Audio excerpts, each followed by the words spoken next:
Hello and welcome to SweetSpotDFS. This is a DFS strategy video for the 2021 Masters Tournament. And what I like to cover in these videos, I like to go over a course breakdown, look at Time Pairings, which is kind of going to be associated with our Statement Games picks. If you haven't been there, go check it out. And from there, we'll go to strokes gained buckets. And at the end of this video, I'm going to be looking at the optimizer and figure out some of the most optimal plays. But I do want to let you guys know there is a guest on the show for this Masters. Of course, it's a special type of tournament. It requires a special type of podcast. So I'll introduce him when we get there. Timestamps can be found in the description below. Also on YouTube, the progress bar is cut up into segments. Those segments have the timestamps in it. So just hover over it and you're going to find all that stuff out. So let's get into this and introduce our guest. Our guest for this podcast is Nick Lazar. You can follow him on Twitter at Mr. Guru Nick. He is also a co-host of Closest to the Win for the HammerCast Network. What's going on, Nick? Eric, thanks for having me on. Masters Week, super excited. Glad to be here. Tons to talk about, and no better person to talk about than the man who popularized the eternal pursuit of the optimal lineup. Those are kind words, but I've never heard anybody in the YouTube world or even on the Twitter world chase the optimal lineup. In fact, I hear a lot of people kind of making fun of that pursuit. But I don't understand why we're building lineups if we're not pursuing the optimal lineup. Why play if you can't go after 100,000, 200,000, million bucks? But that's why we're here, right? Absolutely. So let's get into this.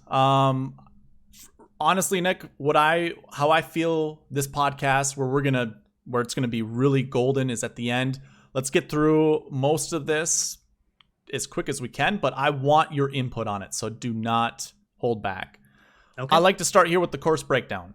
I'm gonna tell the viewers, go ahead, read what's on the screen. Pause the video first of all. I'm gonna scroll through this really slowly. You can see the first 8 holes because I have obviously Nick's face and guest name, which I just got rid of, but you can see the first 8 holes. I'm going to scroll down to the next few holes that you can see. Again, pause, read any of the descriptions if you want to. Get down here to hole 18 and talk about kind of the summary that I have here. So, Nick, this course is primarily known to be a drawers of a right-handed golfer, a draw shot shape paradise. Obviously, you see it like on holes 13 where there's a huge dog leg left. But also, I think what most people don't understand is a lot of shots into the green with the pin positions require a draw. But it's not all draws all the time. Dustin Johnson won this tournament last year, hitting a fade, which I'll get to. But I want to get your opinion on when you're selecting golfers, do you think of shot shapes at all? I do. I think it starts with knowing how you have to play the course once. I mean, that's the first thing for me, just to know how it goes. And, pin position, is going to play a lot, but ultimately you have to know how to hit it, what to hit it, or where to hit it and when to hit it. And it's all going to depend on the round. So you're going to need some guys that are going to draw it, or you're going to need some faders. You're going to need some guys that can do both pretty well. I think, there's definitely advantages to both. But I would agree with you that the draw plays, probably slightly better than the fade. Now, a lot of people like to talk about lefties doing well at this course. So obviously I'm going to bring up the results page and we'll talk about some of these left-handed golfers, but I'm just going to go over this with you. Dustin Johnson, one of the things that a lot of people don't realize with DJ is he used to play a draw in the beginning of his career. He went to a fade to have a little bit more control off of the tee, but he never really got rid of the ability to hit a draw. So he can hit it on command. I will say prior to really this time last year, his draw, like whenever he tries to hit a draw, like I pay attention to those things when I watch golf. It just wasn't that controlled. So I do believe he even said this in his press conference for the 2021 Masters, is like he was in complete control of his golf ball. He felt like he can control it completely. Which we're never really going to know that of a golfer really leading into it. Now, DJ, in his own words, just recently said his game isn't complete control like it was in the November Masters. So DJ hits a fade, but he can shape it both directions. As we go through this, Tiger Woods, he is known to shape shots. One of the best golfers to shape shots, especially with his irons on tour. So he would be someone who shapes it both directions. Patrick Reed, during this tournament, figured out how to hit a fade by doing a helicopter whirly bird finish. It wasn't a pretty fade. It didn't fade a lot, but it did help whenever he needed it. But he's primarily a draw type of golfer. Sergio Garcia, he shape shots both directions. Danny Willett's kind of the oddball here. Jordan Spieth draws the golf ball. Bubba shapes it both directions. Adam Scott shapes it both directions. And Bubba Watson shapes it both directions. So the majority of golfers who've won this golf tournament shape it both directions. Not saying you necessarily have to, but if you can't shape it both directions, it's clear that the benefit here is to draw the golf ball. How do you feel about that?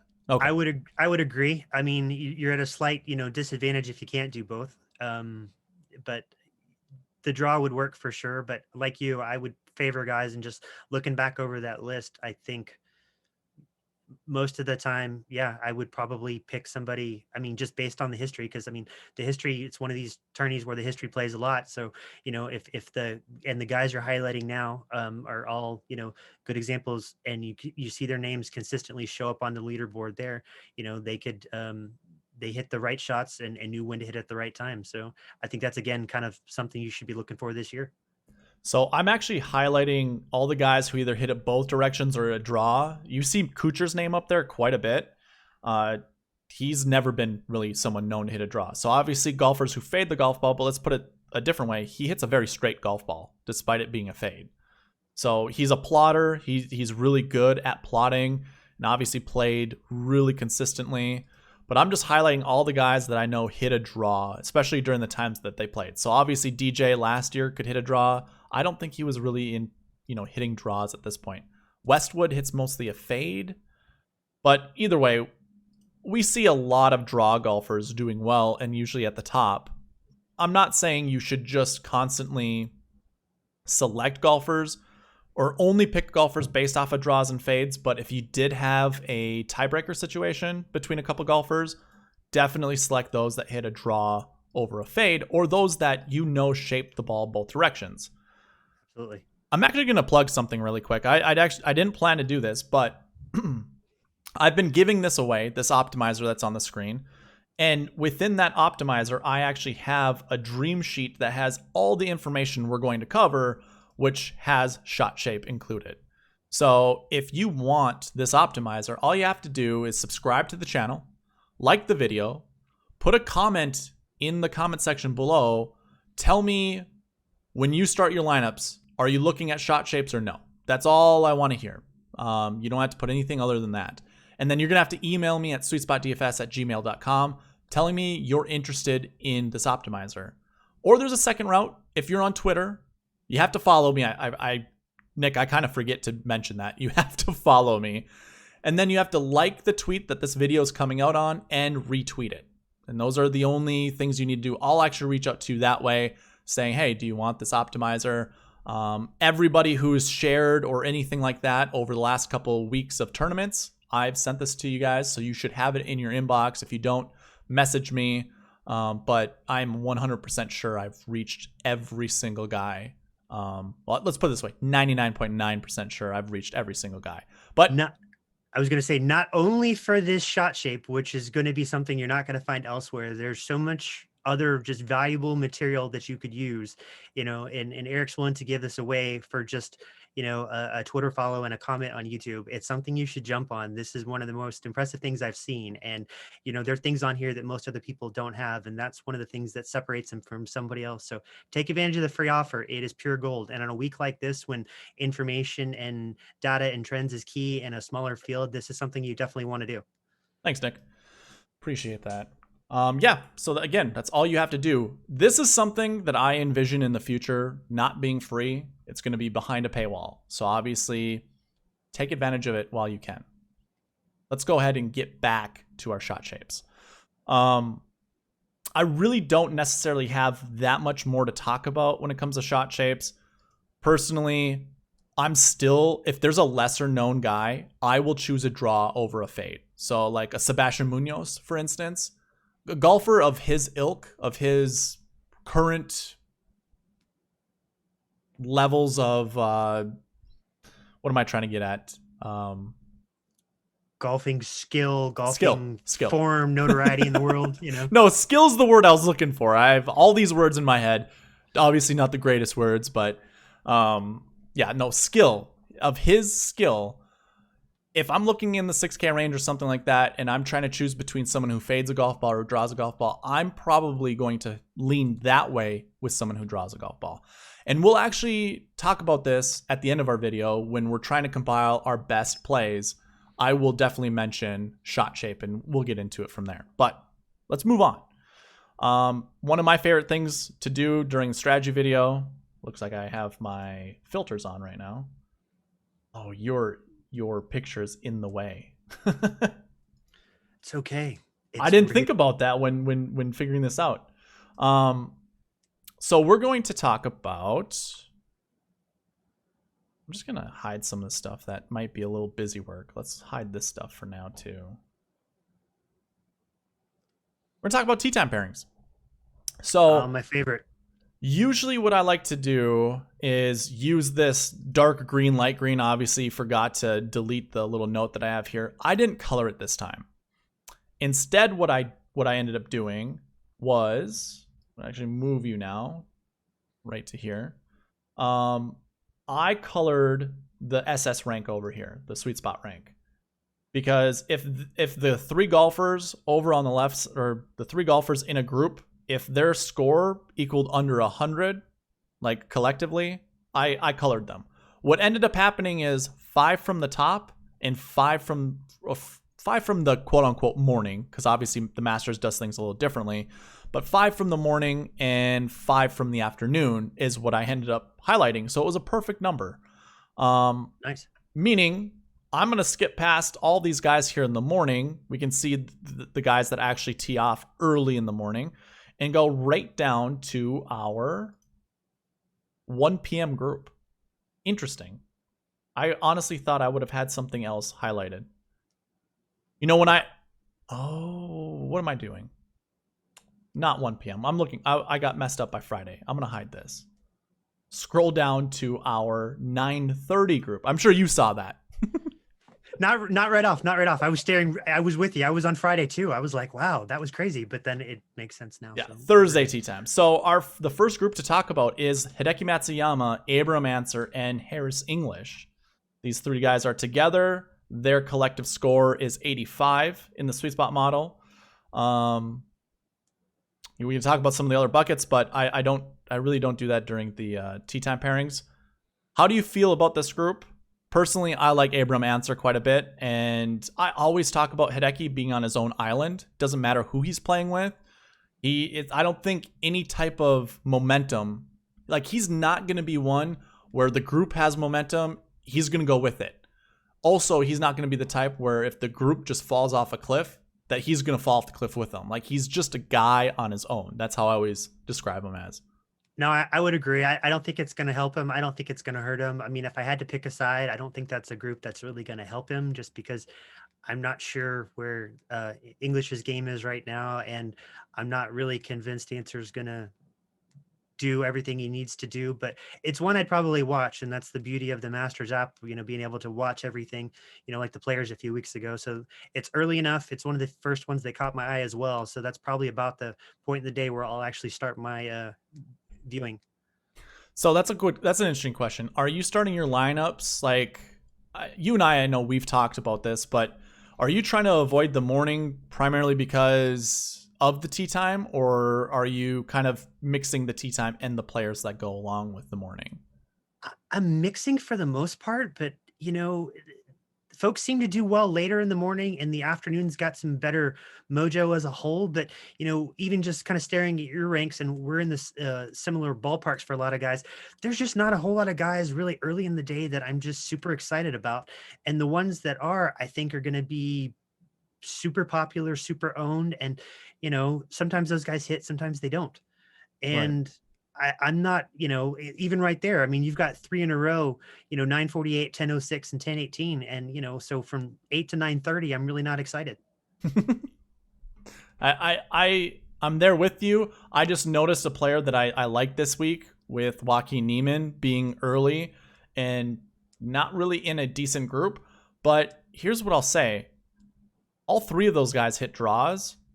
Danny Willett hits a draw. I forgot to mention that during the results thing. So it's another champion that hits a draw. But Niemann, okay, so I don't know if you're able to catch the preview video. If you weren't, it's not a big deal. But during the preview video, I talked about salaries. And one of the main salaries that shows up is 7,400. I mean, it shows up like 5 out of 7, or no, 6 out of 8 years inside the top 10. Now, I'm not a proponent that says, hey, 7,400 on the button is a salary we need to actively pursue. But we have two golfers at 7,400 that are very good golfers in Abraham Ancer and Joaquin Niemann. If I'm choosing between these two golfers based off of tee time pairings, I'm going with Niemann because I think that group together can play off each other way more than this group, primarily because of your concerns that you said with English. I have those same concerns. I have no idea how the guy's playing. But then again, Hideki bot is all by himself. There's no momentum that you're going to get from him or whatever. So Abraham Ancer, if Harris English doesn't play well, I kind of feel bad because he's not going to enjoy any type of momentum from that group. Couldn't have summed it up any better. And I think the momentum play is definitely there. If you believe Willett's kind of in a little bit of form and turning his game around the last couple of weeks, I mean, there's a play there, especially, coming back to the Masters and wanting to prove he's back. And then Kisner, he's done well. It's a cheap price. And I think he's, there's always that one or two guys that just, have decent history that show up out of nowhere that really aren't great form. The stats, they're not going to really lead you there. I don't think he's going to be super popular. So yeah, he could be the surprise. So I absolutely agree with you there that I think that's a group to, maybe watch, and maybe Niemann's the guy to come out of there and shoot something great opening round. And suddenly, you're kicking yourself for not having him. But if you watch the video, as you point out, he's a $7,400 guy. So he's probably a guy that should be on your radar. Yeah. That's difficult, but we have to move on. The next group, Brooks Koepka, Victor Hovland, Bubba Watson. This is a very intriguing group. I know you and I have discussed this in the past, like a long time ago, but the Bubba Watson draw. Usually golfers who play with Bubba Watson do worse, but Brooks is actually on record saying he likes playing with Bubba Watson. So I don't know what to make of that. I don't know if that's just smoke. But if they do truly, if he likes playing with Bubba and Bubba likes playing with Brooks, I don't see this hurting Brooks. And although I don't really like his knee situation, the model just by stats alone has him fourth for me. This group I think is pretty fire. Like it can get really hot with both Hovland and Watson. I think they actually boost each other up. Although I'm not, if you took them individually by themselves in this tournament, I don't really care for any of them, if I'm being completely honest. But seeing this together, I can see it. I agree. I think there's a wide range of outcomes there, and like you, the things for Brooks are all objective and or subjective, I guess, and whether or not he passes the eye test. I'm probably more concerned about the knee than anything. I absolutely think he's capable of going out and shooting a killer round, but will it hold up all four? I also think he kind of wants his own Tiger-esque kind of story, or wouldn't turn it down if he got it. So if he hobbled his way to incredible round or set of rounds to get through to a really good showing on Sunday, I don't think he turned it down. Did you actually see anything from the Masters with him trying to like bend down to read putts? I did. I saw that. That was kind of crazy, and I think that works for a while. But with the drastic, and I know we're kind of, I'm going to backstep here for a second, but with some of the drastic elevation changes and whatnot going, up and down, I think over time, I think that's going to get him pretty good. And I'm not really one to totally factor in the weather, but weather plus knee trouble equals big fat question mark. Yeah, well, and I think it's going to be warm enough for him where I don't think it's really going to affect him with, knee, like just for temperature alone. I don't think it's going to really matter, but I absolutely do not trust this whatsoever. And I know that is the whole key, in all of this is the trust is going to lower his ownership. I'm not one that likes to leverage ownership because the optimal lineup doesn't care about, ownership leverages. It just matters on the best plays to pick from. And I don't think Brooks, I think the knee issue, he might play 1 or 2 good rounds, but having 4 really good rounds with this type of field, 9,200 is not a bad price. And I don't mind Brooks, but I'm just, if I'm playing him, it's going to be in less than 5% of my lineups. There's more comfortable plays that are slightly cheaper and slightly more expensive that I have no problem going to. So I'm with you. If I use him and it's still up in the air for me, he's definitely on the lower owned end of my personal playlist. Right. And this is just kind of a long way of saying, although this helps each person out, I don't like this group. So I'm going to move on unless you have anything else to add. No, and the next one down on the list, I actually like quite a bit too. Yeah. So I actually highlighted this. Collectively, their score is 103 and my threshold is 100. So it's just barely over it. But these guys together, I know Webb is getting a lot of tout in the industry, primarily because of certain individuals that are on him. I don't care for Webb, if I'm being completely honest with you. I like Sergio. Webb's not bad at $9,000, but I'm not going to follow, a lot of what everyone else is saying. To me, I just haven't seen enough good play from Webb recently to really garner anything. That's this thing that scares me. I don't think he's played enough over the last, I don't know, let's say January. I mean, he's played and he's done okay, but in particular, the last 6, 7, 8 weeks, I think he needed another tourney or two. And if anything scares me off, it's going to be that.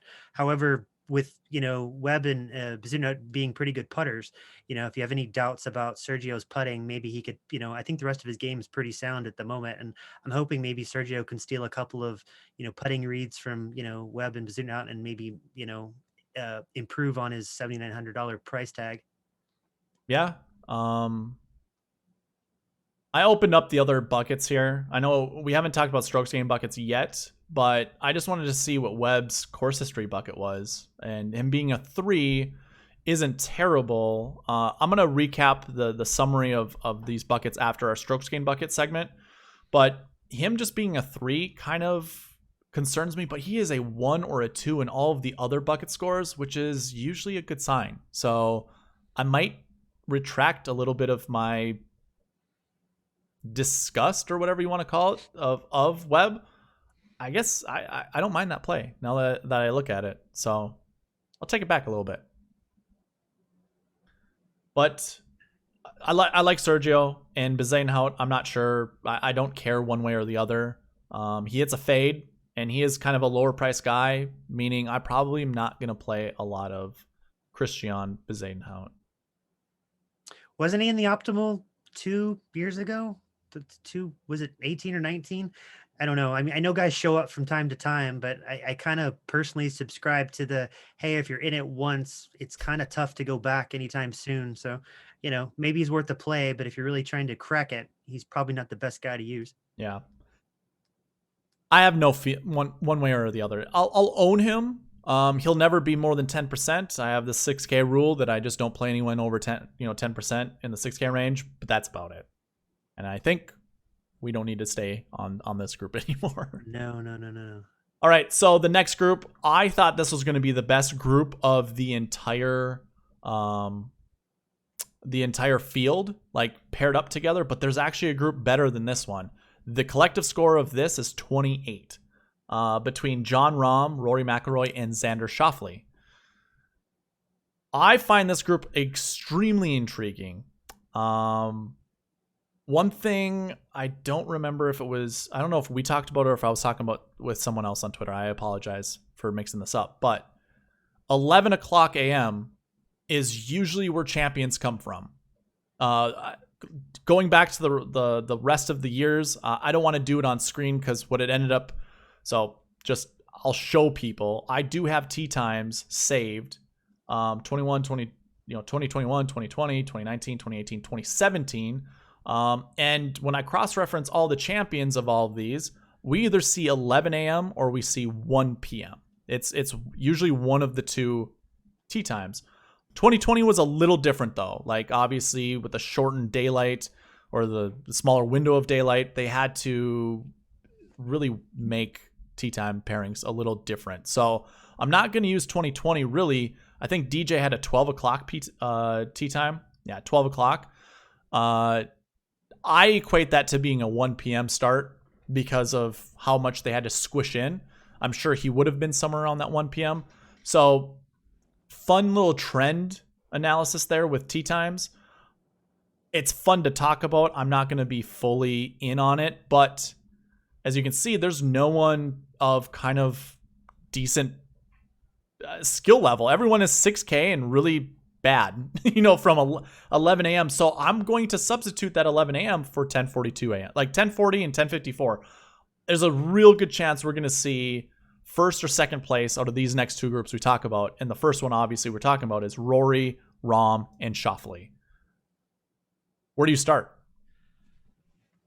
It's like splitting hairs. Do you focus? I mean, Rory's got the pretty good course history. Rahm's is right up there, but it doesn't have the duration. But statistically, I think Rahm has been pretty solid for a while. But looking at the buckets, I see Rory's got slightly better marks there, but Xander's got Xander's done well here too. Hopefully they all three feed off each other, and hopefully they all three do well, and I'd like to see them broken up when it comes to Saturday. That's all I'll say. But I wouldn't be shocked at all if they ended up playing multiple rounds together. I actually think the winner is going to come out of this group. Like as I was reviewing this before getting on the pod, I just think this is actually a really good group of golfers being put together. I think they're very kind of emotional when it comes to how they play. Now Xander's very kind of cool and calm and collected, but when he's playing bad, you can visibly see it. And when Agreed. he's playing good, you can also visibly see it. Like obviously when someone doesn't show a lot of emotion, just the smallest little bit probably looks like a Rahm temper tantrum. Like you can equate it to like a Rahm temper tantrum or a fist pump, like, when he won the BMW. Like this group, I think if they're all hitting on all cylinders, I think all three of them go into Saturday and Sunday inside the top 10. And I think they all three fight to win this tournament. But I think it can also go very, very bad if they all do play poorly. Or if I should say this, if one person plays really bad, I think it drags down the other two. I'm not going to say considerably. I think they still have, top 10 potential, but I think it takes them out of winning the tournament. So luckily, I don't think there are any swimming pools nearby. So, hopefully, Rory can keep it close enough if his, driver's off. But I think he's due for a good round. And I think he's due for a really good opening round. I think the last couple of majors, I don't think he shot under par.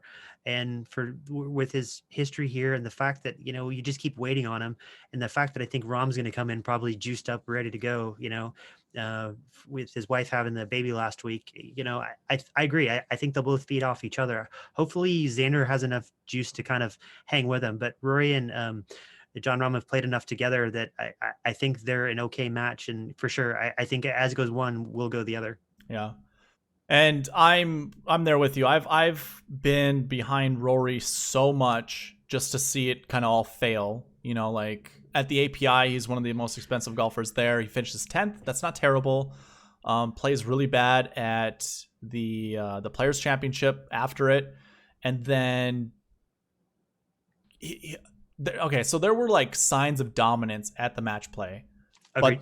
But then also I can't remember where I saw this or where I heard it, but someone's like, Rory makes the dumbest decisions on the golf course.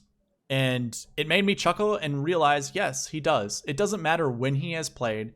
He's made a lot of boneheaded like mistakes where it's how would you make some of the mistakes he does? I don't have any on reference. I wish I did. But like a smart golfer, I mean, he's a smart guy. A smart guy like him, why does he make some of the mistakes he does unless he's kind of just a risky type of golfer who likes, going aggressive, which I absolutely love in my DraftKings golfers, but then also hate when they miss the cut. I know it's a few weeks old, but, and, won't harp on it too much, but I'm still blown away by the assertion from his press conference a couple of weeks ago that he, felt a little threatened by Bryson and decided to chase distance like him and just completely jacked up his, driver and off the tee game. And I think he's still recovering from that. Isn't he back with his, he's got a coach that's trying to kind of unwind him a little bit too. So hopefully the tips and stuff he's given him the last couple of weeks maybe keep him a little more focused, and his driver damage is minimal, if any. So I think the encouraging thing, because I listened to his press conference and he talked, Pete Cowan is the guy he went to. Yeah. And apparently he had Pete Cowan back during their Walker Cup days or something. I don't remember. It was like when he was 13, 14, 15. It was a international team of teenagers, basically.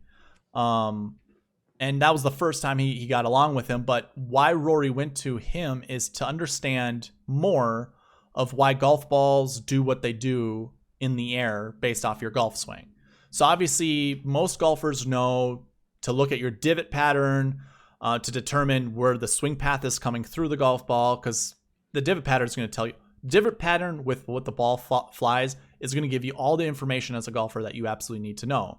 There were some things he just didn't understand what was happening, and he's just trying to get another voice in his head who obviously has this information of how to feel certain things on the golf course. So to me, I was more encouraged in hearing that. Now, I don't know if 3 weeks is enough time, but I did hear something else in a podcast that Phil switched to Butch Harmon or whatever, and 3 weeks later he won the Players Championship. So, or whatever, whenever that was. I don't know what to make of it. I don't necessarily care. It's just cool information, though. Something you didn't expect to hear, but I guess we'll find out. Right. But yeah. That's me trying to sell everyone on Rory. I hope I'm the only person on it. I'm definitely putting him in one of my Millie. I have 2 Millie Maker lineups. I'm putting him in one because nice. I do not want to miss out when Rory hits. And if it's for $1 million, like I'm going to be more than happy. If he, let's put it this way, if he hits and I had a lineup where it would have been similar to the optimal or whatever with Rory in it, and I chose to go Rahm instead or somebody else at 10K or Xander, you'll hate yourself. Yeah. Yes. All right, let's move on. That was long enough. I'm sorry. Patrick Reed, Daniel Berger, Paul Casey. I like the group. There are some golfers I don't care for. Like I am not a fan of Paul Casey. I'm not a fan of Patrick Reed, and Daniel Berger I couldn't care less for. But they're all good golfers. They all rank high in the model. And I think they all have a very good chance of success. I think, a top 5 finish for 2 of these guys, I think is well in the bounds of what can happen at this tournament. I just don't like any of them individually. And that's only by personality wise. Like, other than that, like they have good games. So I'm going to leave this one to you. I was going to say, don't Reed and Berger have some like back history too? Do they? Yeah, didn't like Berger pick on Reed for some stuff he was doing in a round? I vaguely remember something. I could just be dreaming. I saw a Twitter post now that you say that. It was a picture of Berger checking in on Reed when Berger's golf ball was way across the fairway, and he came over into the woods to make sure Reed wasn't pulling any shenanigans. I'm pretty sure now that you say that. Probably it, yeah. I couldn't tell who that other golfer was, but now that you bring that up, I'm guessing that's what that was. Yeah, it's all connecting now. And then, I like Paul. I mean, Paul Casey's game is great, but I've been riding Paul Casey for probably 10 years, and the 1 week that he hits is usually the week I'm not on. So I'm prepared for, eternal letdown, but yet again, I will probably partake in a decent chunk. And, when I'm crying over the weekend, just feel sorry for me.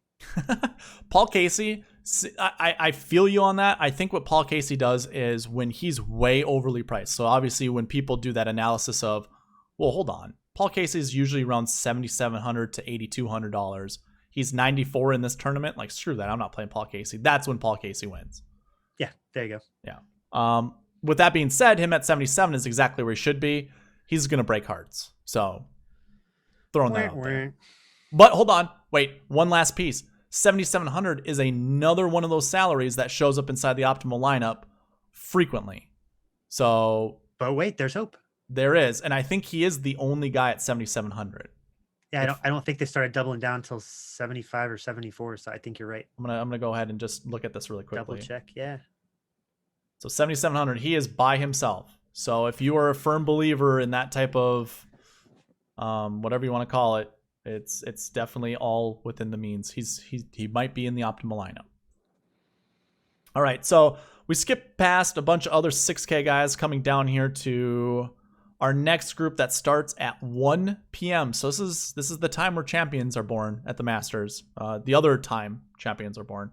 And the first group is Tyrrell Hatton, Billy Horschel, and Ryan Palmer. Your consummate pros. Actually, Tyrrell's pretty young, but Horschel and Palmer have been around a little while. I really want to like Hatton this week, but I just can't seem to get there. I mean, it seems like an interesting group though. And I know a lot of people are talking up, Palmer, especially at those 175, 180 odds at that 6,500 price. And then, Horschel won the match play. So, I mean, there's definitely some intrigue in the group. It's on my short list for sure. Yeah. I really like Palmer. I just think obviously his value is tremendous based off, his salary. He's been doing well on tour recently. I do like Palmer's game. He's one of those, I know I don't have it updated and I should. He used to hit a draw, but he's changed to a fade. I think he can do both. So I'm going to go ahead and throw both in there. I don't know how much command he has on the golf ball, but I do believe he can do well here. I like all of his bucket scores. I like them a lot, primarily because none of them are really, solid. And nothing in this bucket system says you have to be a 1 in order to be in the optimal lineup. It just, obviously, the lower the score, the better the frequency, or the better the success rate of one of those types of golfers finishing inside the top 10. But 2s and 3s are decent. I don't like Tyrrell Hatton's course history of a 5. I think he can finish inside the top 20, but at $8,900, I'm going elsewhere. I don't care for Hatton. Me too. And Horschel has the shot shape for this golf course, but I wonder if he's just burnt out from the match play. Winning the match play. First of all, a WGC event, one of his biggest wins ever. At 7,200, I guess I don't mind playing, taking a flyer on him, but that's about as far as I'm going to go. I don't have anything super good to say about Billy. No, and touching on Palmer, I don't have the actual stats in front of me, but I do recall that he was one of the higher, most frequent guys in the optimal lineup in 2020, and most of his optimal appearances, I recall, I think were under 7,000. He just seemed to show up in those tourneys when he was, kind of underpriced. And I think relative to the field, I think I think you've got another page. He scores pretty well. So I mean, that's the kind of value and kind of guy you want, especially at that price point. So I totally understand the play for sure. And just one thing I just noted, the next group we're going to talk about has Patrick Cantlay in it, and Palmer actually rates out better than Cantlay in my SweetSpot model. So, wow. Yeah. I love it. That's awesome. Let's go to the next group. I'm going to actually move you up a little bit here because I can't scroll down further. But we have Patrick Cantlay, Sung J M, and Matt Fitzpatrick. I like this group. I don't have any issues with it. How about you? No, I think I'll catch the Matsuyama and Answer group at 9:30. I may take a little bit of a lunch break, but from 1 o'clock on, I plan to be glued to the coverage for sure on Thursday, because I think the last groups just back to back are just all really tremendous. Yeah. And that obviously goes to the next one: Bryson DeChambeau, Adam Scott, and Max Homa. Scott should have both. I actually like this group a lot because of their shot shape. I understand Bryson hits it about 400 yards further than each of them, but I like this group. I don't care too much for Max Homa. No, I've looked at this. No golfer has been a 6 in any of the bucket scores dating back to 2018. 2018. So Wow. I'm not going to roster anyone that is a 6. But Max Homa, he has the ball flight for it. I'm not huge on Max Homa to begin with. I'll definitely own him, but his ownership is going to be capped significantly for me. Follow the trends in the pattern. If the patterns say no 6, then, definitely no 6. I'm with you. Okay. JT, Tony Finau, and Louis Oosthuizen's in the next group. This is a pretty good group. Collectively, their score is 35. But JT is your number 1 guy, right? Yeah, but Rum's 1 for you. JT's number 2. JT was 1 and Rum was 2. I mean, we both like him quite a bit. Yeah. JT and Oosthuizen just played at the match play too. So I'm sure there's going to be a little gamesmanship, I imagine, within the group. And I still, Finau usually shows up too, but he's been kind of off lately. So I'm really curious about this one. I mean, that's all I can say. I don't really know how it'll turn out, but I'm hoping JT does well. But Finau and Oosthuizen, I think, are wild cards for sure. Yeah, and Finau, his form coming into this, I couldn't be more put off by it. The last couple tournaments he's played have been just not good. 46.50 is what his recent form average is. I wonder when he finished second what his recent form average was. Oh, it's got to be lower because he he had was those 5th. So 30.75. He actually had a 60th place finish the week before at the Valero Texas Open. But yeah, he had a top 10 or a top 20 and a couple 20 place finishes. I don't keep track of the match play in recent form, so it's not using this number whatsoever. It's just grabbing these numbers here. But 30.75, what is actually... I don't recall off the top of my head what what all of his finishes are. He had those run of top 5s, but I think the last 3 were all pretty garbage. I think he missed the cut, and then I think he finished, there might have been 2 missed cuts, but 50, 60, something like that. It wasn't really great at all. Okay, I must have a filter on this somewhere. Why is Finau not showing? Oh, there he is. So he has a 5th and a 10th. So in 2018, that was the only other one that I see here. Oh, for Masters, gotcha. I'm sorry, I should have said Masters. So his 10th place finish, he was coming in with a recent form average of 34. So in the 30s, just like in 2019, he's at 45 in 2021. Sorry, I'm moving you all around, but 34.50, a couple 20s, or a couple 20th place finishes, and then a top 20, just like he did in the other one. I guess in 2021, where are we at with Finau? That 46.5, he actually has 2 top 20s and 2 missed cuts. So coming in with a little bit more volatility, but the 2 missed cuts have been his last 2 tournaments. So I don't know if something happened and he's kind of sliding or whatever, but for me, that's enough, concern that I don't really want to play Tony Finau all that much. I'm with you. For me, I know one of the trends that seems to check out is folks playing within the last 4 weeks and actually having at least one good mark somewhere, top 5, top 10, top 20, and with 2 missed cuts. That's pretty scary. Okay. The last group here, Colin Morikawa, Jordan Spieth, Cameron Smith. This is your best group. This equals 25. It's 3 points better than the Rahm, McIlroy, and Schauffele pairing. And I'll be honest with you, I like Smith. I shouldn't say obviously. I do like Jordan Spieth this week, but that bucket score combination of everything is kind of troubling. I won't lie. I'm not going to say that you can't finish first with that type of score, but that would be the most up and down bucket score I've ever seen to win a tournament. So I don't know. I don't have stats and figures to say we've never seen this type of golfer finish inside the top 10, top 5, or win. But I am going to just throw a word of caution out there that we probably are in line of a letdown from Jordan Spieth. Just from bucket score alone. Personally, my feelings is I think he's got the mojo going for him. I think he's gonna do well. I'm amazed that Cam is where he is. I mean, he's been in a pretty good run, but the 3 1s, the 3 and the 4, I think is a pretty good combination for him too. Yeah, And Morikawa too. I mean, yeah, and the fact that it's the last one of the day. I mean, it's a nice way to conclude Thursday and roll into the evening for sure. right.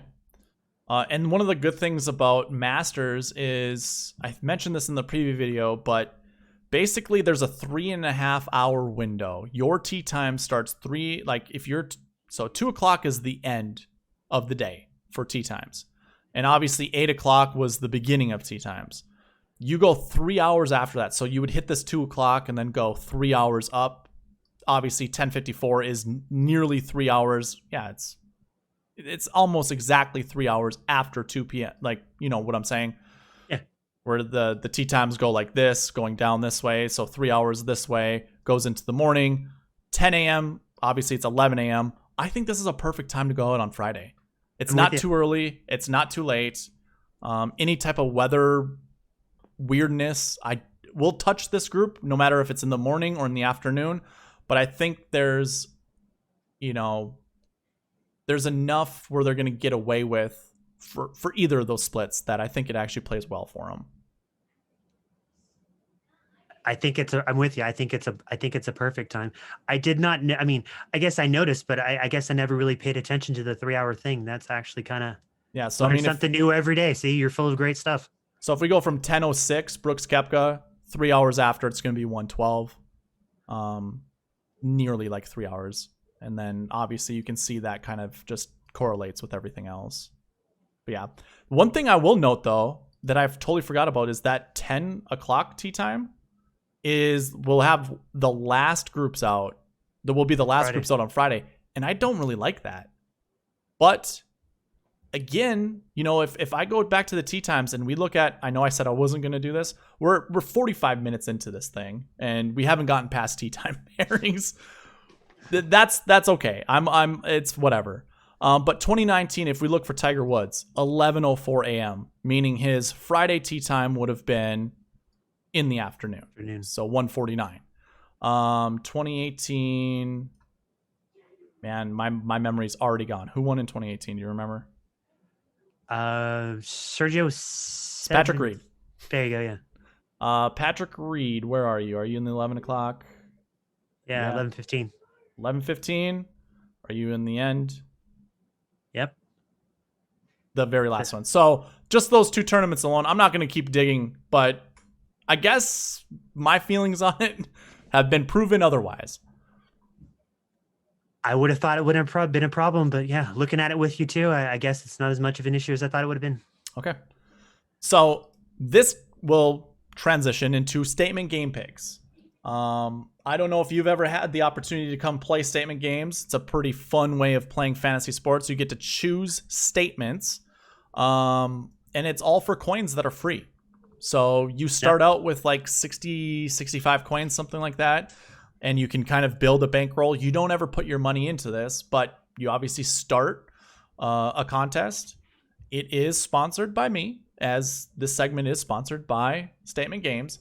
So if you go in and you play this contest, you choose your statements over here. And you can obviously see there's kind of a bevy of statements.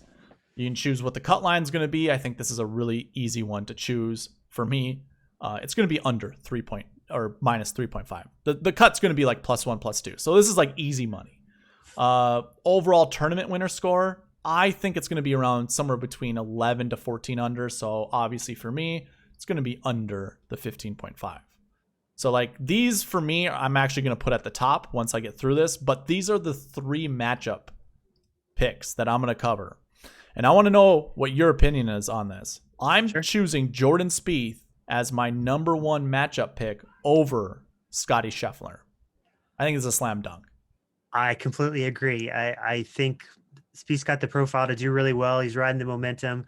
Not to say Scheffler won't do well, but in terms of some of the matchups I've seen on there, yeah, I think there's such a wide discrepancy there. I don't want to call it a no-brainer, but it's as close to being a no-brainer, if not a no-brainer, that's probably I've seen on the board.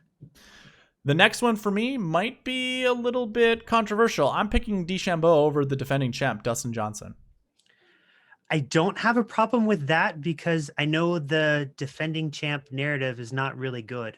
I think the last 15 years, I think there've only been 2 defending champs that have finished inside the top 10. And I think Bryson's already got top 10 upside. Yeah. And I think between, from DraftKings price points, I think Rom and DJ, I think one of them will finish well and the other won't finish nearly as well. So yeah, no, I completely agree. I think it's a great stab for a statement. Okay. And the last one is Xander over Patrick Reed. And I mean, for me, this is more of a popularity contest than it is anything, but Xander's also in a group that I think he's just primed. He's in a prime time group. It's obviously that group we just talked about in that kind of 11 a.m. to the last tee time on Friday type of group. And if it's not Rom and if it's not Rory, obviously Xander's the one left, and perhaps he's the one being underlooked. I like Schauffele. I don't have a problem with that, pick either. I agree. When we've talked about it before offline, the guys feed off each other, and I can't see him getting left in the dust like that. I mean, if they all do well, they're all going to do well. If they all stink, well, then they all stink. But if he stinks, Reed's just as likely to stink too. Right. And hopefully, his +1 is better than Reed's +2. So yeah, that's true. It's still a win. So we're good. That's true. It's very true. Okay. So that was a statement game picks. Let's get into the strokes gained buckets. We will do a kind of a summary of the bucket score or just the buckets in general to combine with this. But usually, as I analyze this every single week, it basically holds true almost every single week. I have buckets built out 1, 2, 3, 4 going left to right. They start with all strokes gain stats being positive. That's your number 1 bucket for strokes gain. Number 2 bucket is positive off the tee and positive putting with the negative stats in between. So approach and around the green, because obviously those guys are in this bucket. The ones that are positive, that is. So these have to be negative. And then strokes gain bucket 3, positive off the tee, negative putting. Strokes gain bucket 4, negative off the tee, positive putting. I want to put one of those, the positives have to be in these ones. And then the negative, both negatives are in strokes gained bucket 5, and strokes gained bucket 6 are those that do not have enough tournaments under their belt for the PGA tournament or PGA Tour to have season-long stats. So these primarily are no strokes gained. I'll tell you this right now, Nick. Rarely do you ever see anybody from this group sniff the top 10. They barely even sniff the top 20. This is a really good group just to avoid. There's really only one golfer in here that I think is worth talking about, and that's Robert McIntyre. Otherwise, the rest of them are amateurs or old timers. So, and you'd be lucky to have more than one make the cut, if that. So, completely agree. Yeah. So I'm avoiding this group completely. Strokes gained bucket 5. Usually, I mean, this is a very volatile group. What I've found out is, well, first of all, it's negative off the tee plus negative putting. There's no positive stats, and those 2 stats, off the tee and putting, to me, are the most important stats on tour. You better be able to back up bad off the tee with a good putter, and if you're not a good putter, you better be just, putting yourself in prime spots off the tee, which means if you're Bryson, you don't have to really worry about accuracy because the longer you hit it, the better your off the tee stats are. And then if you're not a bomber, but you have good off the tee stats, that means you're putting them in the fairway, giving yourselves really good optimal spots to attack the green. With all that being said, this is a very volatile group, the negative off the tee, negative putting. I'm usually never picking more than one. And you can see there are some notable golfers in here, including Kuchar, Fleetwood, Woodland. I know some people have been talking about Nah. Some people have been talking about Mickelson. I've heard some Fratelli talk, but other than that, I mean, it's surprising to see Fleetwood here. Am I telling you to completely avoid Fleetwood? No, but I'm saying temper your expectations and temper your ownership on him. Don't play too much Fleetwood. I couldn't sum it up any better. I mean, wouldn't be shocked if somebody surprised out of there, but yeah, I'd rather live in one of the first 4 buckets for sure. Yeah. And so for me, I mean, we've basically just knocked out 22 golfers from our field to select from. That's usually how I like to look at this. I don't like to really play anyone that's strokes gained bucket 5 or 6.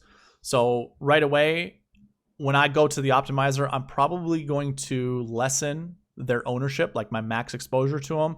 That way the optimizer doesn't pick them that much. And if it does, there's a little FOMO in there. You know, like I don't want to miss out if Fleetwood does win this thing.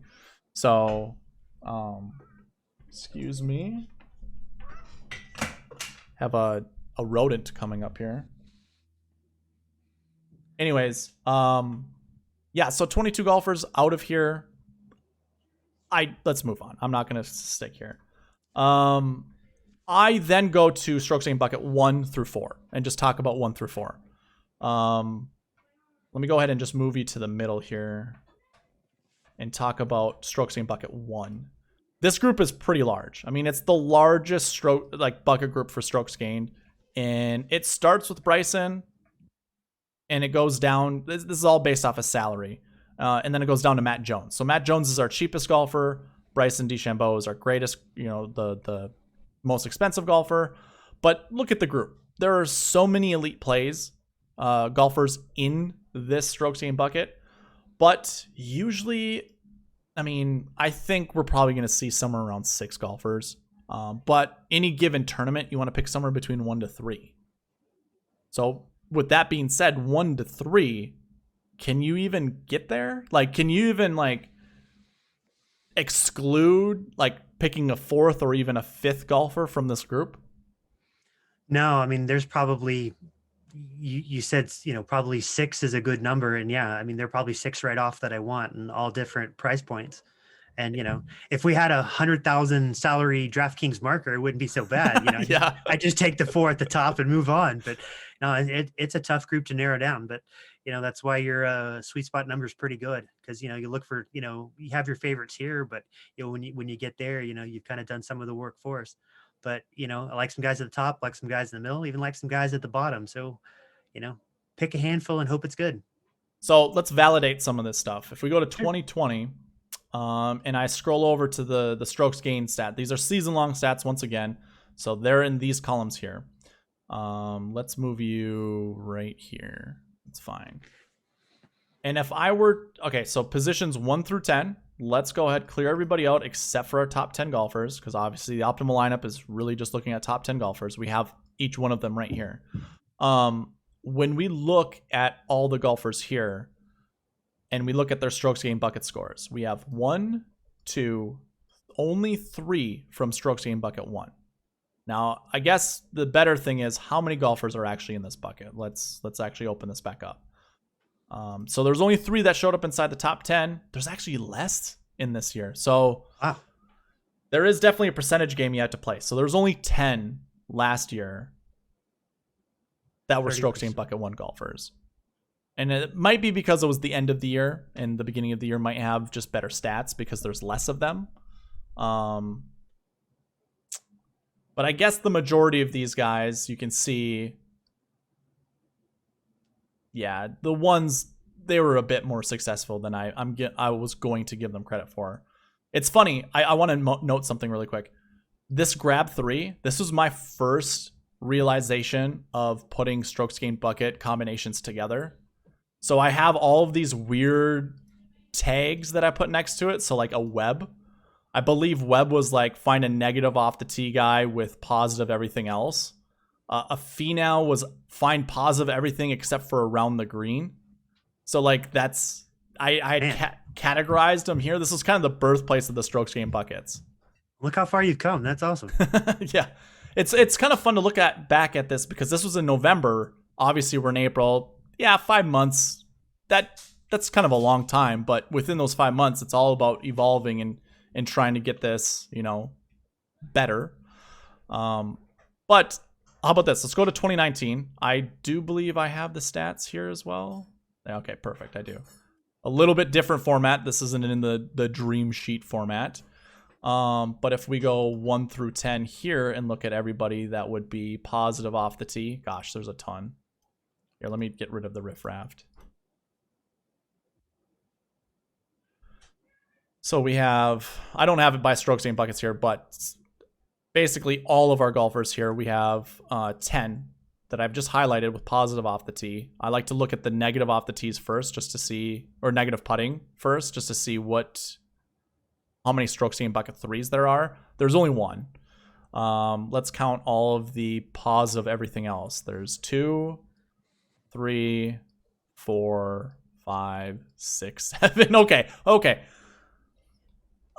I guess I've looked at this long enough to understand that the bigger the volume of strokes gained bucket 1 guys, the more we're going to want to play them. So I'm sorry if I'm... Here, hold on. Do you have anything to add? I'm sorry. I'm moving all over the place. No. You're good. There are a lot of good golfers, in there for sure. It's a place you should bunker down and take a long look at. Whether you're playing, it won't be so bad if you're playing one lineup, but if you're playing, say, more than 20, there's definitely a handful of guys I would strongly think you need to consider putting in your pool from that bucket group for sure. I am looking at my 7K golfers and seeing what their strokes gained stats are, because I do believe we're going to need a low 7 and a high 7. I just want to see if they fit under the strokes gained bucket 1 or 2 or 3. And I do have my strokes gained bucket over here for 2020. Cam Smith was a 4 and Sung Jae was a 2. In 2019, if we look, Webb was that 7,400, that magical number. He would have been a strokes gained bucket 4 because he has that negative off the tee plus positive putting. And Cantlay's that 7,700 guy, and he was everything positive. So I guess if we go and we look, strokes gained bucket, I guess Paul Casey is that. I guess we have to Cantlay play. Guy. Yeah, he's that Cantlay guy. He fits that 7,700. The 74s that I was kind of enamored by are in that strokes gained bucket 1. I'm not saying they can't, finish inside the top 10, but maybe I want to be looking for a 2 or a 4 that's around that 7.5, like maybe a Louis, maybe even an Adam Scott, that they would fit that role as well. But I guess the other thing too is to look at just their overall bucket scores. Webb was a last year 1, last week 1. 2020, we had a 5-1 and a 2-5. Nobody was the last year 3. And the guys that I just highlighted, the colors here, yellow is based off their last year bucket score. Louis is yellow, so is Adam Scott. So I don't know, man. I might just take it back. Maybe I just like Abraham Answer and Joaquin Niemann together. They're my 7-7 and 7-4 guys. I don't know. Whatever. Wouldn't be the first time when, the double stack number ended up in an optimal. So yeah. And this is really digging too deep into it. I'm not that particular when it comes to whether or not I need to play a 7,400 or a 7,700 and they have to be in certain buckets, but it's interesting. For sure. I really don't like to pick all 6 of my golfers out of one bucket. I usually like to go pick one, and then fill in the rest. So, okay. I should have taken this in a different direction, but who is your favorite strokes gained bucket 1 golfer? Is it Justin Thomas? Actually, give me 3. Give me 3. Well, let's try to make it interesting. So, when I looked at things, JT was one of the favorite guys I looked at. So he's, number 2 in your ranking, and, he's 10-6. So, he's a strokes gained bucket 1. So for sure he'd be there. Just to make it interesting, I liked Paul Casey too, going down a little further. 7,700 is a good price, and we talked about some of the reasons there. And then making it a little fun, I think I'll probably own some Brian Harmon too. Okay. 6,800, you're going to probably need a 6,000 guy to probably do well. He's running, pretty hot lately. He doesn't really have, established course history, but I'll play the form. I'll play the everything positive. I mean, that's a good sign right there. And that still leaves some higher salary guys and some other buckets to take a stab at. Okay. Let's move on to strokes gained bucket 2. This is a very small group. We only have 11 in it. So this is similar to 2020 with strokes gained bucket 1 when there were only 10 there. Not saying this is as important as strokes gained bucket 1, but this is positive off the tee, positive putting. I think we probably, how about this? Pick 2. I mean, there's only 11 to choose from. Who are your 2 favorites? The 2 guys that stand out would probably be Daniel Berger for me. I think the 8,500 is a good price and allows you to build as far as, DraftKings, and, positive. He's, got two strong positive things there. So I think that's definitely going to help. And I will ride some Jason Kokrak. Actually, there's another 6,900 to keep on your radar. Again, where he's strong are two things that I think are going to be valuable. And he's not the guy he was 2 years ago. So he's one of those guys I probably wouldn't have played 2 years ago, but now he's definitely somebody you need to consider. So yeah, those are two guys I like quite a bit. Okay, pick 1 to 2 guys, or pick 2 guys from Strokes Gained bucket 3. Ooh, well, since Rom was number 2 for me and 1 for you, and we talked and I already mentioned why, so I'll stick with Rom. Gotta pick another one, huh? Let's go with Sergio. I'll think he'll feed off the group, do well, and leaves me a little room to wiggle around and build my lineups. If there was a substitute for the $7,700 price guy, Sergio would be my choice at 79. I think that's a good pivot if you're looking at that salary game, going from Casey to Sergio. I like that. And then Strokes Gained bucket 4. This is pretty large. I could see 2 or 3 guys finishing inside the top 10 here. Let's just pick 2. Ooh, 2 guys for me. Well, if we're going top 10, I mean, Spieth is the obvious one. I think he'll finish in the top 10. Can he win? For sure. Do I think he'll win? Probably not, but I think a top 10 is pretty likely. Cam Smith makes a lot of sense, and I will throw up one more just for giggles. I will ride Adam Smith because, again, I think the 7K. Adam Scott? Yeah. Adam Scott. I think the 7K range is pretty important. So I think it's a matter of having enough guys in your player pool, and he's one I would take a flyer on for sure. Okay. My picks. So I just highlighted all yours. I'm going Bryson, Rory, and Abe Answer. Abe Answer is just one of my favorite plays. I don't know why. He did say not too long ago he likes fast and firm golf courses, so I just like Abraham Answer all the much more. Sure. Going in Strokes Gained bucket 2, I like Ryan Palmer, and I'm gonna back you with Daniel Berger. I do like Berger quite a bit. Everyone likes Berger, obviously, but I'm not worried about ownership. Optimal lineup doesn't care about ownership. Guys, yep, definitely. And then Strokes Gained bucket 3, Rom for sure. I guess for you, it is unfair. I did have you select 2. I don't like anyone other than Sergio and DJ. So, I mean, it would have been between Sergio and DJ for me. But if we're making lineups, it'd be difficult to obviously have DJ with all the other golfers I just selected. Strokes Gained bucket 4, I like him. So Jordan Spieth, Cameron Smith, Adam Scott. And I'm probably not going to touch anybody else. So for you and I, our Strokes Gained bucket 3 and 4, I think it's just because it's obvious. The rest of the guys in those buckets are kind of not up to the level these guys are. There is some interest with Justin Rose, but that's about it. And Lonto Griffin, just for a cheap guy to throw in, I don't mind that.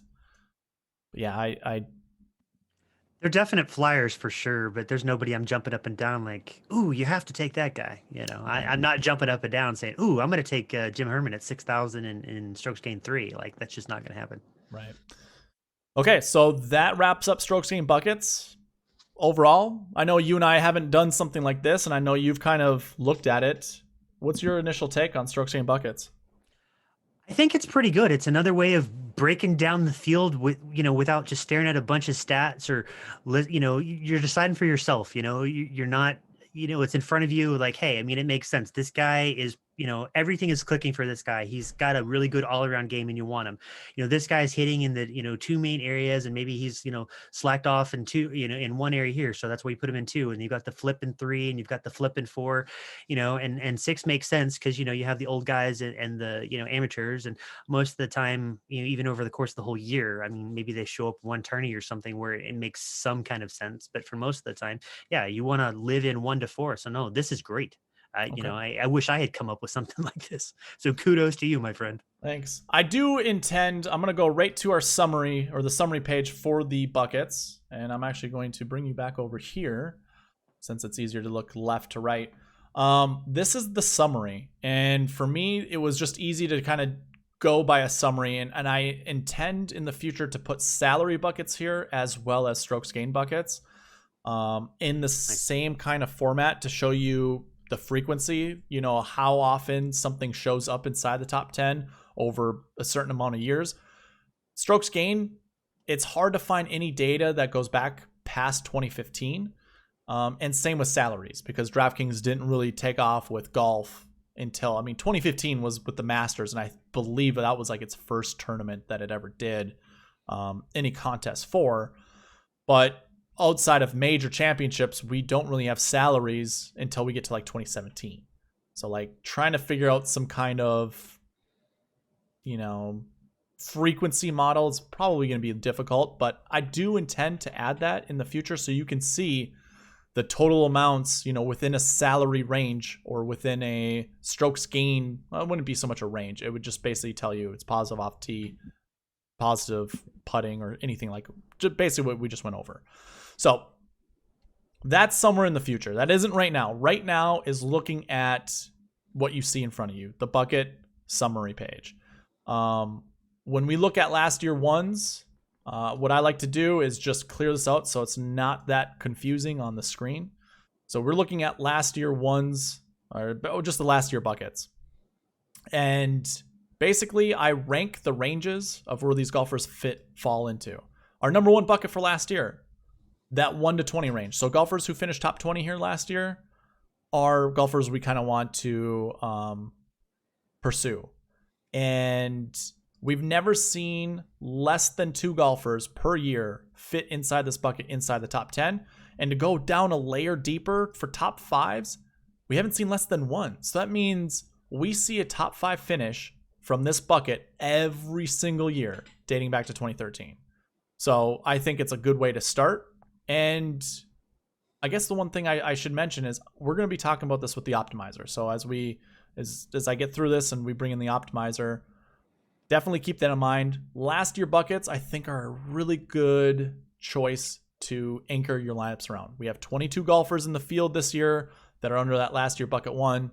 When we get to the optimizer, we'll talk a little bit more about it. But we can see the rest of them. I really only like to pay attention to the mins because that's telling you that this is a very consistent bucket to pick from. It means there hasn't been less than that number at any given year dating back to 2013. Likewise, I'm probably fading this group, last year 6s, for obviously reasons. Well, there's 0 this year, so never mind. That's a moot point. When we look at last year 5s and last year 4s, I'm not too deterred because when we look at the average amount per year for each of those buckets, compared to what's in those buckets for this year, and then their success rate. So this should just be renamed success rate. Of all last year 5s dating back to 2013, 13% finish inside the top 10. And nearly every year. So the frequency number is how many years, since back to 2013. So the 8 years, how many have shown up inside the top 10 of just years? Obviously 75%, that's 6. So 6 out of 8 years has finished inside the top 10. It's okay to play a last year 5. Did I lose you at all? No, I'm running through the stats, so to speak, in my head. But you're absolutely right. I mean, that's one of the things I look for too, the last year numbers. So, I hammer down on the guys with, some decent results last year, and you've got the, average number per year. So the trend holds up and you see how many are in each bucket. So yeah, that's a hell of a starting point for sure. That's where I'm starting. Definitely 100%. Okay. So for those that still don't understand, I'm choosing 2 golfers who finished top 20 last year, anchoring my lineups around that. And then probably selecting 1 golfer who didn't play. Not necessarily who doesn't have course history, but just my favorite golfer who has not played. And then I'll be definitely thinking about that 20 to 40 range of finishing position from last year. Again, those are your most consistent buckets. And those are ones I think it's okay to anchor your lineups around. At least actively pursue it. Because again, the consistency is there. Chances are of this failing probably low, but there is a chance. I have to admit that there's definitely a chance. And just like But that, I need. it's still going to help you if it gets 11th. It may not get 10th, but it's going to be close enough to prove kind of the, the proofs in the pudding, and it's pretty damn good. It works for most of the I've been a follower of yours for a long time, and used the stuff you put out, and this is one of those tourneys where I would be stunned if this didn't check out exactly how you've drawn it up. And I mean, I love this type of field. I love the Masters, but really, the bucket system is just a really good tool to actually start your lineups from somewhere and have success. Like it's easier with a limited field and with a cut with the bucket system to find the optimal lineup. I'm really hoping one of us does this year. It's going to be, it's seriously, I'm just going to rejoice so hard once we figure out the optimal lineup. Hopefully it's a tourney we like, and not something like the Puerto Rico Open or something. Right. Going into last week buckets, I know that last segment was a little long. Let's go ahead and just fly through this one. The number one bucket, golfers who did not play last week. That's, to me, kind of a no-brainer. Your min is 5, so we see at least 5 every single year show up inside the top 10 for this bucket, and at least 2 that show up inside the top 5, with a max of 7. So we've seen 7 golfers at one point, at 1 year, finish inside the top 5 under this bucket. The only issue here is there's 62 on average in this bucket, meaning, I should say meaning, but it's a very volume-driven bucket. Also, a lot of the best named players are not playing the week before to ramp up for this tournament, so it's no surprise to see this. We have 65 this week in that bucket, but 11.49% success rate of all golfers in this bucket finishing inside the top 10. So to me, what you can do is take this number, multiply it into this one. So basically 10% into 65, quick math, that's 6. You can guarantee at least 6 golfers out of this bucket's going to finish inside the top 10. I don't know how that makes you feel, but to me, it's something I will be targeting. For sure. And it makes sense when you think about it. I mean, the elite guys already got in, so they're just, honing their game at home. They're primed, they're ready to go. And, the couple of folks that probably did play last week probably played their way in or hadn't played for a couple weeks prior. So this is kind of the week before is their tune-up week. So right. The stats completely make sense. But absolutely, that seems like another no-brainer place to start. But if you're worried about those that did play last week at the Valero Texas Open, there is hope, because your second bucket are golfers who finished top 20. So this includes Jordan Spieth. On average, we have 8.63 per year. We only have 7 this year, so it's a little lower. But that 24% clip success rate is mind-boggling. Like, that is a very high clip. Not only is that a high clip, but top 5 percentage, like the success rate to finish top 5, is also very high. So of those 7 golfers, we could probably think at least 1 or 2, at least 1 will finish top 5, 2 has a good chance to finish top 10. And if of 7 golfers, like if we go ahead and we look at golfers who played last week, I'm just going to use my recent form tab here. It's got to be Spieth, right? I mean, who else is going to sneak up there? Right. It has to be. Let's go ahead and clear. I mean, Connors is in there. I mean, Scotty Scheffler's in there. So yeah, your top price guy is Spieth, and then a ton of 6K golfers. So you might get your, cheap guy, he did finish 20th, yeah.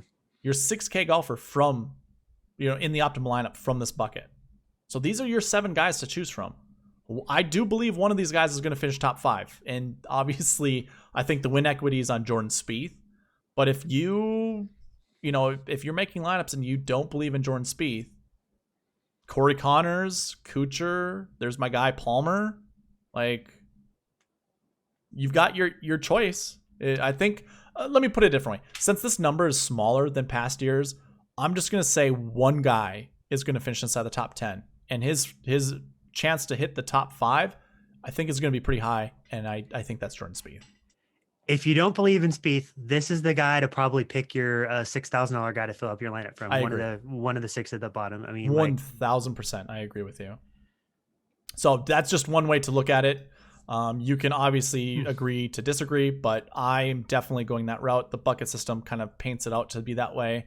And then the rest of the buckets, 3 golfers who missed the cut last week. So that's Tony Finau for you guys. Success rate isn't that high to finish inside the top 10.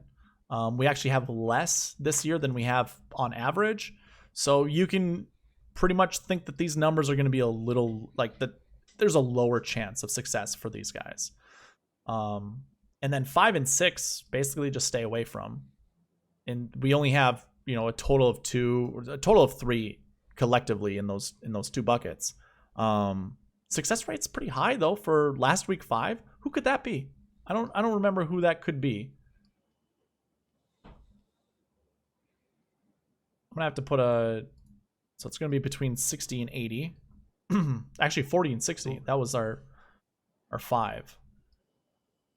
So our 2 guys, Scotty Scheffler and Jimmy Walker. Well, I'll tell you what, Jimmy Walker is not finishing top 10. I'll put money on that. Yeah, I'm not even sure I'll make the cut, but yeah, top 10, I would be the stunner of the week for sure. Yeah. So Scotty Scheffler, if you believe in stats, 12.5% success rate. You know what? I'm probably going to put my maximum ownership for Scotty Scheffler to 12.5%. In fact, I'm going to pull up that optimizer right now. Go down to Scotty Scheffler. Oh, he's already at 12%. Perfect. I don't have to do anything for him. Nice. So yeah, 12.5% for 5s. I think we can move on. There's nothing really else to talk about other than, our high volume group and then our Spieth group basically, right? Yeah, no, you've hit the nail on the head right there. But man, just thinking about that Spieth group, man, just those 6,000 guys, like I feel like that's another easy piece that you've just turned over for me and narrowed that 6,000 pool. So thank you. if you're anchoring lineups and say you're going to go 30% with Spieth, that's easy. And then if you need to I like to do a kind of a salary strategy where I this week it looks like the best strategy is a 10K, 9K, 8K, 2 7s, and a 6. I think that's where you just pick your 6K guys from the entire way. If it's not Spieth, you're picking your 6K guys from that bucket. Going on to course history, the best course history here isn't the best bucket when it comes to volume alone of golfers inside the top 10, but when it comes to success rate, it is that top 20. So golfers who have a course history average under 20 fits into that bucket too, and it's probably the highest number I've seen, at least for the last couple weeks, for success rate for both top 10 and top 5. So we have 15 golfers in that group, so there's more than we see on average per year. It just means the likelihood we're going to see 1 or 2 of these guys inside the top 10 is going to be pretty high, or even in the top 5. So definitely, and that's the other thing too. Course history, your number 1 and number 2 buckets are golfers who have good course history at this tournament. The min maxes, that's crazy. 232 for all of your guys here. Just think, course history 4, 5, 6. Remember 6. Oh, who was 6? Do you remember when we were going through it? No, I don't. No, don't worry about it. My memory works the same way. Like I have a very bad short-term memory. Who was the 6 we were talking about that was it was Joaquin Niemann, right? Yeah, there you go. So Joaquin Niemann, I think do we just cut him? Does he get the axe right away because he's a last year 6? Or not a last year 6, a course history 6? He might be last one out, first one in, or depending on how you balance it out. But yeah, no, the numbers right there are pretty compelling for sure. That's crazy. But that makes it easy because answer was the other 7,400. So if you believe that the number's going to pop back up again, that's kind of a push to drift more towards answer and off and Neiman. Right.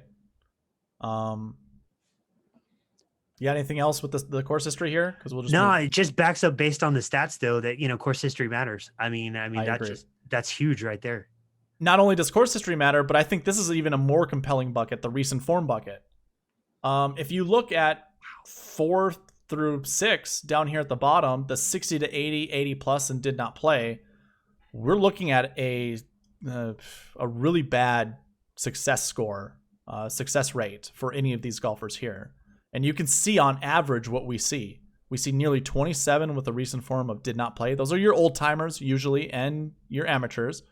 And then 15.75 in that 60 to 80 bucket, like just on average, which we see 17 this year. Yeah, they're both right there. I mean, but wow. I mean, just looking at those top 10 stats for the, 1 to 20, 20 to 40, and 40 to 60, that's crazy. Right.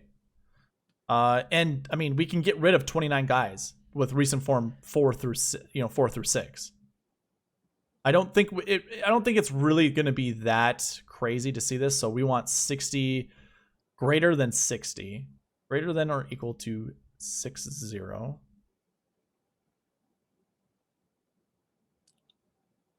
Oh, I'm looking at, sorry, less than or equal to. We don't want this. I don't know why I'm looking at that. We want recent form average. Greater than or equal to 60.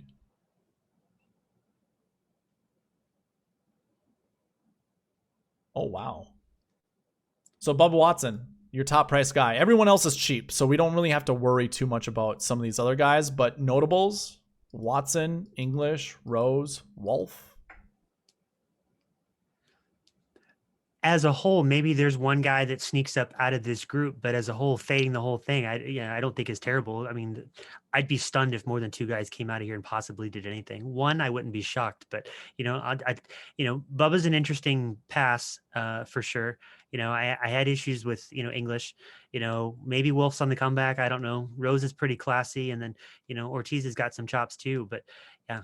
I mean, and I know people are talking up McIntyre too, but yeah, there's nobody in there that I would really cry over taking a pass on. I don't think Mulf.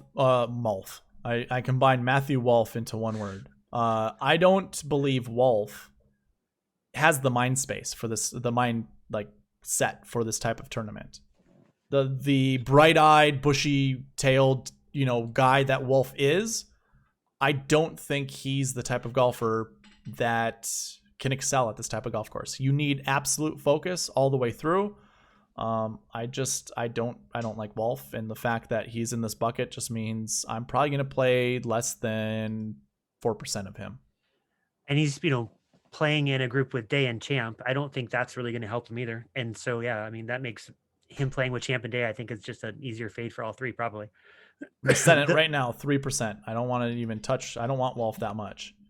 But yeah, seeing Watson here, English, I mean, all these guys, what I'm going to end up doing after this pod is put all these guys to like 2%. And that's about it. Basically what I'm going to do is use the summary that I see here, 2.75%, 2.78, 0.99. I'm going to probably set my ownerships to the guys that fall under these buckets to those ownership percentages. But now, what I want to get to is, I mean, I don't know if we have much time to talk about this, but let's look at this optimizer. Currently, I actually have your metrics in place, so your rankings are here. I've messed around with it a little bit. If I run this optimizer, obviously it's going to spit out the lineup that you told me that it did for you, one of the classiest lineups, I believe. It should. Okay, I was thinking. So we have Justin Thomas, Jordan Spieth, Matt Fitzpatrick, Paul Casey, Justin Rose, and Corey Connors. That's probably a lineup you like quite a bit, I'm guessing. In terms of names, I mean, you'd be lucky to get, 3 or 4 of those most tourneys. And so, there's a lot of, if you've been a follower of golf and even playing DFS for a couple of years, I mean, there's a lot of guys that have probably, won you some money over time. But where they all are positioned today and riding the ups and downs, I mean, I could make a case for, but I could probably make a case against every single one. But I think it's a decent maybe core to consider, but I don't know that I would ride anybody into the ground for sure, except maybe most of the time with an optimal, you probably have to have 4 or 5, 6 guys probably in the top 5, and then the other 2 guys need to show up in the top 10. Yep. I'm not convinced that I've got 6 guys in there that'll finish in the top 10. They could, but I don't think they will. Okay. I personally don't like Rose, so I mean, let's get Rose out of there. I like everyone else that was there, so it's going to be interesting to see if the optimizer is going to select those 5 other golfers and just replace Rose. I bet it won't, but we'll see. I don't Rose. There's too many question marks. Obviously, he has a good track record here. So now it chose Bezuidenhout and Oosthuizen, which I'm not a huge believer in Bezuidenhout at this tournament. Yeah, I'd probably take a pass on him too. All right, so let's go ahead and take him out of the picture. But I do like the fact that, Louis and JT are both together because, we've talked about over time how, guys that, start off together, sometimes run well. So that's kind of an encouraging switch up there. Yeah. And now we actually get rid of, I don't even remember who was here. Do you? Because Daniel Berger now fits in the slot. Holy mercy me. Too many optimals I've been trying to tweak. JT Spieth, Casey, Scott Day. You got rid of Rose. Yeah, originally yours. Is that Scott? The optimal had JT Spieth, Casey Day. Oh, I didn't have Scott in mine. I wonder why it was different. Either way, let's not dwell on it too much, but I do believe Berger's a new golfer, and then Matt Jones is the guy that replaces Bezuidenhout. Kind of an interesting, wouldn't have pegged, came up out of nowhere, but you jam up. I mean, if the metric or the points are right, I mean, yeah, you're getting all your heavy lifting from the top 5 guys and hoping that the bottom feeder price salary guy kind of sneaks up there. I mean, I could see it happening. 63 seems like kind of a stretch. I mean, I'm not really thrilled about anybody maybe really under 65. I mean, 6,500 Ryan Palmer is probably my floor guy, kind of in that range. And then, shooting up. Don't be too discouraged. Justin Harding was in the optimal lineup in 2019 and he was 6,300. So see, I feel a little better then. Yeah. I just realized something. I have set my optimizer presets here for my mins for each price range right here. And that's why ours aren't this, they weren't the same. That's why Adam Scott didn't show up. So I have 110, 19. I'm making sure my optimizer is picking at least the amount of golfers within like what I set right here. So I guess what I can do is just make sure this is all even. And that way we're going to get a better idea of what the optimizer is going to be. It's going to have Adam Scott in it this time. At least I would imagine it would. It's not going to have Rose in it because I already have him at no. So yeah, this is the lineup you sent me. It was JT, Spieth, Casey, Adam Scott, Jason Day, Corey Connors. But you've got the your parameters are better. See, I might borrow that from you. I tend to agree with the 10, 9, 8, 2 7s and the 6. Yeah, but I also don't mind the 3 7s. Like having 3 7s has been in the optimal lineup here at the Masters before, so I don't really mind it. One of the better things with this optimizer is you get to see what the optimizer chose when it comes to these buckets. So obviously we were just talking about recent form buckets. Recent form, we wanted a lot of 1s and 2s. We don't really, there weren't any 2s picked with this, and that's okay. If we were worried about that, we can select 1 in here just to make sure that it does select 1. But I'm not too worried about, like, if I see 4 or more between 1 and 2 in a bucket, like recent form 1 and recent form 2, I'm okay with that. So doing that here now gives us Sergio Garcia. And I bet you, I like this group a lot right here. I was going to say, I bet you like it too, but we already went over Connors. Sergio, you picked in the Strokes Gained Bucket 3 group.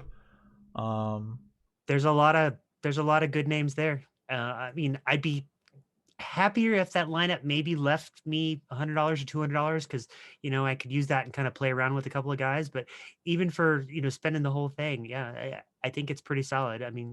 You've got a lot of guys that bring a lot of things to the table for sure. Yeah.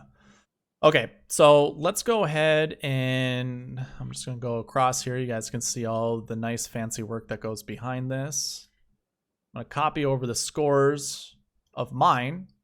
I was going to say, that's mine. Let's see what the SweetSpot number says, because I have not seen what you've got yet. So I'm going to get rid of some of these presets. And obviously my score is just a high score. It's not a projected points. So yours goes by projected points, which I like a lot. That's kind of the avenue I want to get to.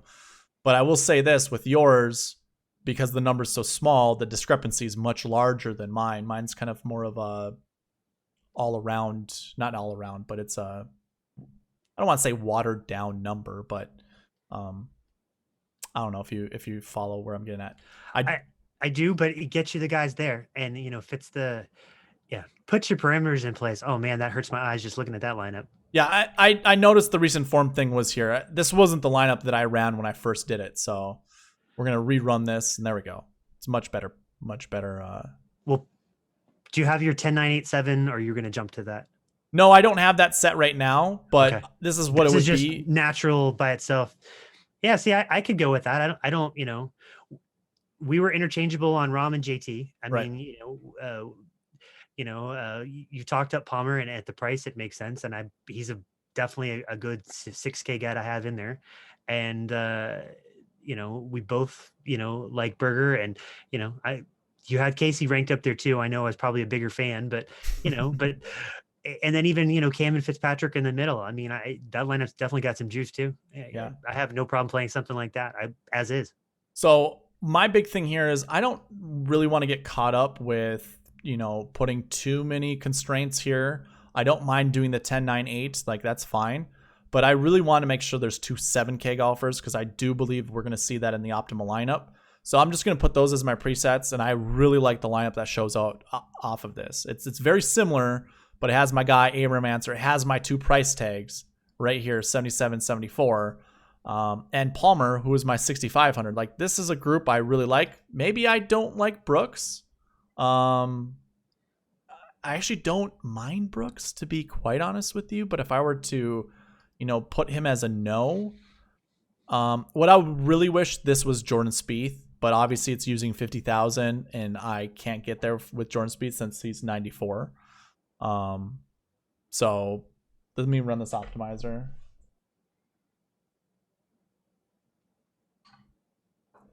If you're lucky, it would change to JT and Spieth and give you the same other four. Wow. That is a very balanced lineup with Spieth, Im, Berger, Smith, Casey, Answer. I don't mind that when it comes to balanced builds, but that's not where I'm looking to go. Yeah, I mean it's great on paper, but I'm with you though. That's what DraftKings does with their pricing. I mean, they want to jam you up and give you this stuff, but I mean the proof's in the pudding. I mean the 10, the 2-7 should hit. There's most likely going to be a 6. I mean a lot of the high salary guys will probably score well, but it's just better having the right one. Here's a good lineup. I like this. It does put Spieth together with Rom, who are arguably my top two guys in this tournament.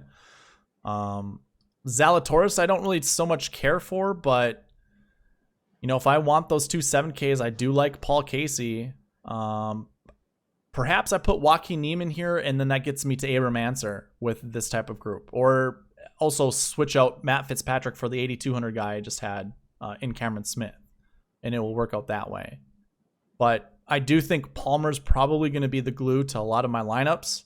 Again, in the 6K range, I don't want to own anyone over 10%, but in a limited field like this, I might change it to 12. But I really do not want to see my lineups tank because Ryan Palmer doesn't make the cut, especially someone at 6K. But yeah, that would be awful, but I think he'll be okay. I really believe. I would be stunned. I mean, I plan on using him too. It's just too much value there. Now, when it comes to recent form, 2, 2, and 1. If I look at this, that's the great thing about the optimizer. It shows you what it chose. It chose 5 recent form 3 guys. So can I get there with the max of that? Recent form 3? Oh yeah, 8 was the max. Oh, yeah. So it's fine. But if I'm not, like too thrilled about leaving, 0 here, I can do something like this. Put 1 there, put 1 there, and put 1 here.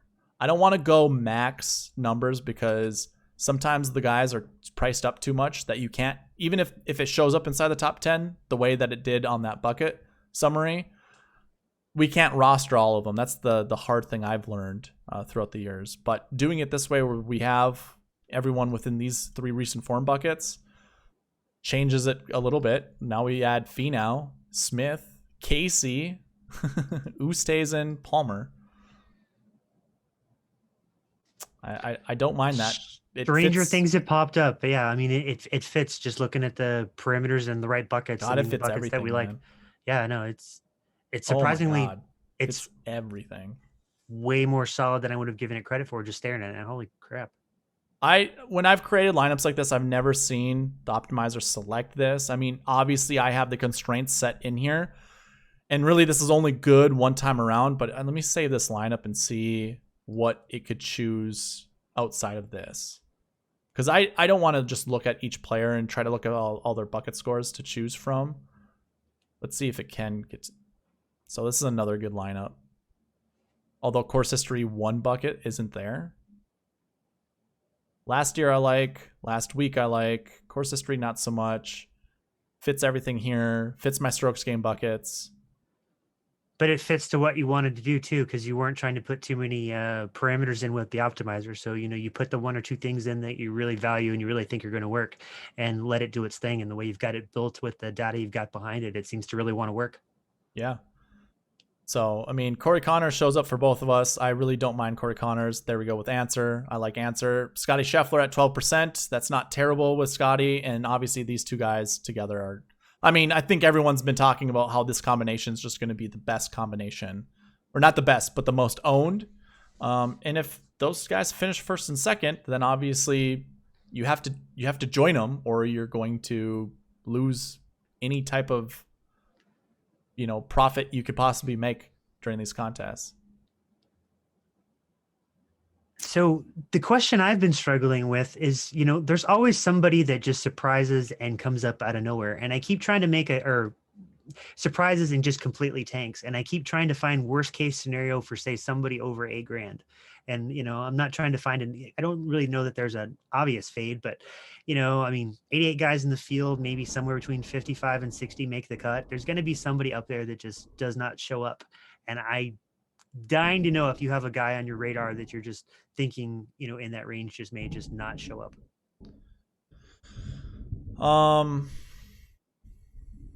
I kind of just put that no on a guy that I feel that way about.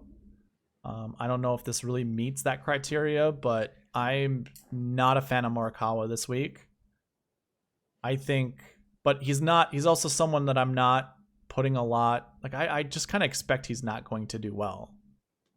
If there's a guy you want me to see that I expect to do well and not show up, I would say